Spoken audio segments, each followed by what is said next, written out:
Nuestra Señora del Encuentro con Dios, Canal 27, el canal católico de Arequipa, presenta La Voz del Pastor.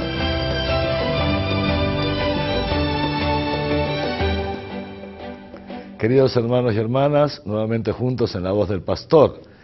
Quisiera que hoy día, a ver si lo conseguimos, nos dediquemos a reflexionar sobre lo que el Catecismo llama los misterios de la infancia y de la vida oculta de Jesús, desde los números 522 a 534, siempre dentro de esta segunda parte de nuestra profesión de fe, que es sobre la segunda persona de la Trinidad, nuestro Señor Jesucristo. El Catecismo comienza recordándonos que la venida del Hijo de Dios a la tierra fue preparado a lo largo de los siglos por el mismo Dios. A través de esa primera alianza que Dios realizó con el pueblo de Israel, Dios iba preparando ya la nueva alianza que, llegada a la plenitud de los tiempos, Él concertaría con nosotros en la misma persona de Jesús de Nazaret, el Hijo de Dios hecho hombre. Juan el Bautista es el precursor de la llegada de Jesús. Como hemos dicho ya antes, con San Juan el Bautista, digamos así, se termina el Antiguo Testamento y se abre el Nuevo Testamento. Él es el que señala a Jesús cuando Juan está bautizando en el Jordán y seguido por sus discípulos, y ve pasar a Jesús a lo lejos y lo señala como el Cordero de Dios, aquel que ha venido a cargar con los pecados del mundo. Y de esta manera, dirá el mismo Juan, es preciso que yo disminuya y que Él crezca, le dijo a sus discípulos. Y por eso, y gracias a eso, varios de los discípulos de Juan fueron detrás del Maestro, entre ellos otro Juan, el evangelista, y Andrés, el hermano de Pedro. Y estos a su vez le pasaron la voz a sus hermanos y así sucesivamente fueron aumentando el número de los que seguían a Jesús en los primeros días de su vida pública.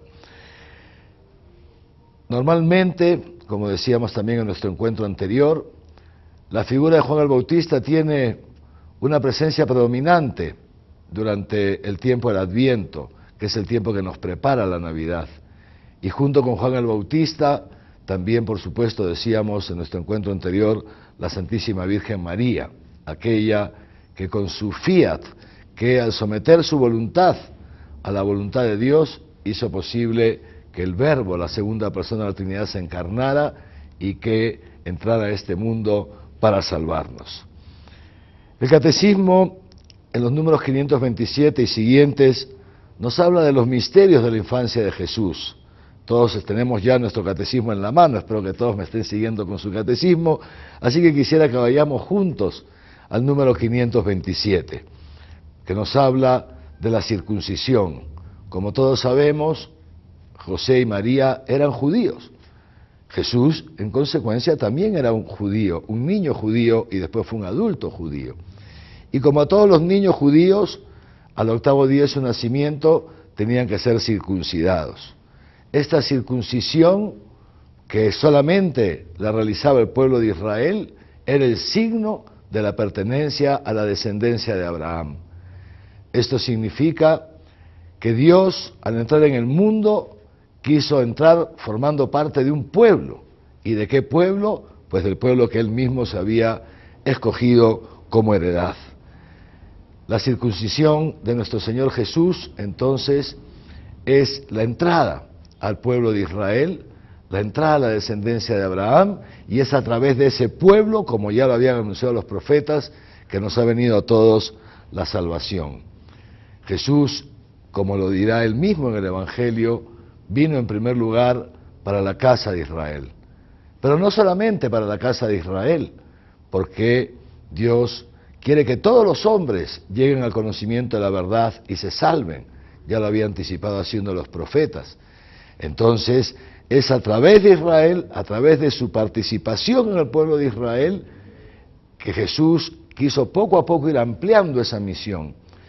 Esa misión que una vez Él muerto y subido al cielo, continuamos hasta hoy día en la iglesia, la misión de salvación universal. Jesús funda a lo largo de su vida pública la iglesia, de esto hablaremos un poco más adelante, y la funda como una casa y como un sacramento de salvación universal para todos los hombres. Y esto justamente, la universalidad de la salvación de Dios en Cristo en favor de los hombres, es lo que se anticipa ya en la fiesta de la Epifanía, el número 528 de nuestro catecismo.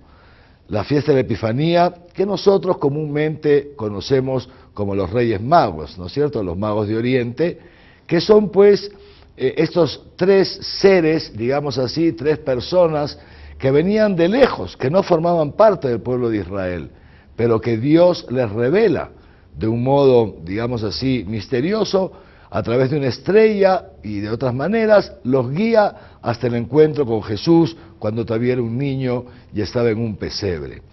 Esta manifestación de Dios a los magos de Oriente significa, es el anticipo de que Jesús ha venido a salvar no solo al pueblo de Israel, sino que ha venido a salvar a todas las naciones. Y gracias justamente a esa voluntad salvífica de Dios, es que nosotros podemos hoy día estar en la iglesia y gozar del amor que Dios tiene por cada uno de nosotros.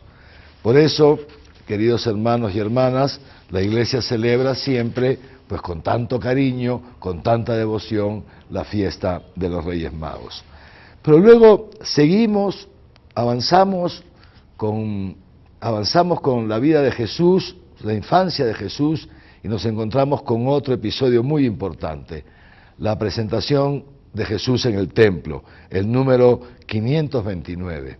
Conforme a la ley de Israel, cuando los niños iban creciendo, llegada ya a una cierta edad, entonces los padres tenían que llevar al niño al templo, todavía chiquito, digamos así, ¿no es así? Y tenía que purificarse, la madre tenía que purificarse y rescatar al primogénito. En el caso de Jesús, Jesús pues era el primogénito de José y de María, y en consecuencia tenía que ser presentado al templo. Todavía estamos hablando de los primeros días de la vida de Jesús, pero el bebito, digamos así, pues va creciendo, ¿no es así? Conocemos esa presentación de Jesús en el templo, porque nos lo narran los evangelios. José y María, repito, cumpliendo con la ley de Israel, van a presentar al niño en el templo y van a rescatarlo, porque estaba dicho ya desde el Antiguo Testamento, que tenía que presentarse todo primogénito y ofrecer a Dios un sacrificio en el templo de Jerusalén por ese primogénito. Sabemos que José y María ofrecen 2 tórtolas o pichones, que era la oferta que hacían los pobres. Esto nos indica pues que José y María eran una familia pobre. Jesús nació en una familia pobre. Pero en ese momento en que José y María introducen al niño en el templo, habían otros 2 personajes, Simeón y Ana, 2 ancianos. Y el anciano Simeón y esta mujer Ana reconocen en ese niño, evidentemente por la influencia del Espíritu Santo, reconocen al Hijo de Dios. Y esas palabras tan bonitas del anciano Simeón: ahora, Señor, puedes dejar a tu siervo irse en paz, porque mis ojos han visto a tu Salvador, a quien has presentado ante todas las gentes, luz para alumbrar a las naciones y gloria de tu pueblo Israel. El anciano Simeón ya profetiza que este niño será la luz del mundo, luz para iluminar a todos los que viven en tinieblas. Y efectivamente Jesús mismo se autodenominará así: yo soy la luz del mundo, el que me sigue no camina en tinieblas, sino que tendrá siempre la luz de la vida. Y luego, ya sabemos, se desata esa persecución de Herodes, que empieza a matar a todos los niños porque se entera que ha nacido el Mesías, y José y María tienen que huir a Egipto para que se cumpla también la profecía del Antiguo Testamento: de Egipto llamé a mi hijo.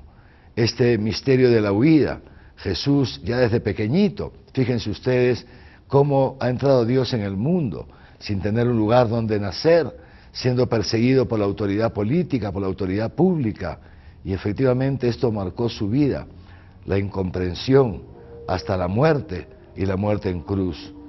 Pues bien, queridos hermanos, de esta manera Jesús va creciendo, como dirá después el mismo evangelista Lucas, iba creciendo en edad, en sabiduría, en inteligencia, en prudencia, en sabiduría. Y pasa una cantidad de años en que los evangelios ya no nos hablan más de Jesús hasta que es adulto. Esto es lo que se ha llamado la vida oculta de Jesús, que el catecismo nos lo presenta en los números 531 hasta el 534. La mayor parte, o prácticamente toda su infancia y hasta llegar a los 30 años de edad aproximadamente, Jesús vive sometido a sus padres, a José y a María. Y de esta manera, nos dice el catecismo, Jesús cumple con el cuarto mandamiento de la ley de Dios: honrarás a tu padre y a tu madre. Jesús pues nace como todos los demás niños. ¿Por qué? Porque siendo Dios es también verdadero hombre. Y Jesús ha querido ser verdadero hombre. Como todo niño ha crecido sometido a sus padres. Como todo niño ha sido iniciado en la fe de Israel, como todos los niños de su época y de su pueblo. Como todos los niños ha ayudado a sus padres en las labores de la casa. Aprendió el oficio de carpintero de su padre José. Acompañaba a su madre seguramente en distintos momentos y fue siendo introducido también en la sinagoga, etcétera, etcétera. Hasta que, llegada la edad, aproximadamente 11 años, tenía ya que ser introducido como adulto, digamos así, en el pueblo de Israel. Era más o menos hacia la edad de los 11 años, todavía hoy los judíos siguen celebrando esta fiesta, que es el Bar Mishvah, que es el momento en que ya el niño deja de ser considerado como niño, digamos así, y entra ya a formar parte del pueblo. En la época de Jesús, como nos lo relata el número 534 del Catecismo, ¿no?, que es prácticamente lo único que sabemos de la infancia de Jesús, desde la huida de Egipto, no se sabe más hasta este momento. Es como un paréntesis en el momento en que Jesús es introducido ya formalmente como adulto en el pueblo de Israel, y luego de ahí ya no se sabrá más hasta que empieza su vida pública como adulto, repito. Y entonces, fíjense ustedes qué significa esta presentación. José y María tienen que subir hasta Jerusalén para introducir a Jesús a través de un rito que se seguía en la época, y para celebrar pues las fiestas de Israel. Muy interesante, porque dicen que luego, ya cuando volvían de regreso a casa, ellos vivían en Nazaret, de Nazaret a Jerusalén habían varios días de camino, y claro, en esa época naturalmente pues no habían ómnibus, no habían aviones, ¿no es cierto? Entonces se iba en caravana, porque había incluso que atravesar algunos caminos de desierto. Y si iban pues en caravana, se juntaban la familia, amigos, etcétera, iban todos juntos en caravana. Como sabemos, en ese momento, cuando José y María están volviendo ya a casa, y después de 3 días de camino prácticamente, o 1 día y medio de camino, mejor dicho, se dan cuenta que Jesús no estaba con ellos. Claro, repito, iban en caravanas. Entonces, pues los niños irían juntos en un sitio, pasaban de aquí para allá, a lo mejor está con los primitos, está con los tíos, bueno, no se habían dado cuenta. En síntesis, ¿no?, hay un momento en que José y María se dan cuenta que el niño no está con ellos, no está en la caravana, y vuelven corriendo a Jerusalén, y como nos lo relata las Escrituras y nos lo relata también el Catecismo, encuentran al niño en el templo, discutiendo, dialogando con los doctores de la ley, ni más ni menos, con adultos, ancianos, y Jesús discutiendo con ellos. María le pregunta: hijo mío, ¿por qué nos has hecho esto? ¿Por qué te has quedado aquí sin avisar a nadie? Tu padre y yo hemos estado muy intranquilos, hemos estado asustados. Imagínense la angustia de María de perder al niño.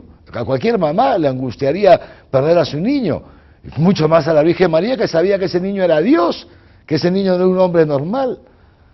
Jesús le responde con esta frase, que es con la que yo quisiera terminar nuestro encuentro de hoy: ¿pero por qué te pones así? ¿No sabías que yo tenía que estar en las cosas de mi Padre? Fíjense ustedes cómo ya Jesús anuncia, siendo empezando la adolescencia, anuncia su misión. Yo he venido al mundo no para hacer mi voluntad, sino la voluntad de aquel que Él me ha enviado. La Virgen María, seguramente, como dice el evangelista Lucas, guardaba estas cosas en su corazón. Veía crecer este niño, maravillada ante este niño, y guardaba esas cosas en su corazón. Queridos hermanos y hermanas, que la meditación de estos misterios de la vida de Jesús nos lleven también a nosotros a contemplar a Jesús y a contemplar también a María, a esa mujer tan buena que ha hecho tanto por nosotros. Sin ella no hubiera entrado la salvación al mundo. Pero contemplemos también a Jesús y aprendamos también esta frase: estoy yo aquí para hacer las cosas de mi Padre. Esto es el cristianismo. Tú y yo, queridos hermanos, hemos sido llamados a la iglesia, ¿para qué? Para hacer la voluntad de Dios. No hay nada mejor que hacer la voluntad de Dios. Algunas veces nos causa cierto sufrimiento, se lo causó a Jesús. Algunas veces eso puede causar cierto sufrimiento a nuestros seres queridos, Jesús se lo causó a María. Pero amarás a Dios sobre todas las cosas. Dios está por encima de nuestros afectos, está por encima de los bienes materiales, incluso por encima de nosotros mismos. Y es ahí, en ese ir aprendiendo, comprendiendo y ejerciendo la voluntad de Dios en nuestra vida, donde, repito, si por momentos nos toca pasar por etapas difíciles, pero al final encontramos nuestra verdadera felicidad y hacemos felices a todos los que nos rodean. Mujer, ¿por qué te preocupas? ¿No sabías que yo tendría que estar en la casa de mi Padre, haciendo las cosas de mi Padre? Que el Señor nos conceda a todos, queridos hermanos, vivir siempre en la casa del Padre, que es la iglesia, y vivir siempre haciendo la voluntad de Dios, que es lo mejor para nosotros. En el nombre del Padre, del Hijo y del Espíritu Santo. Amén.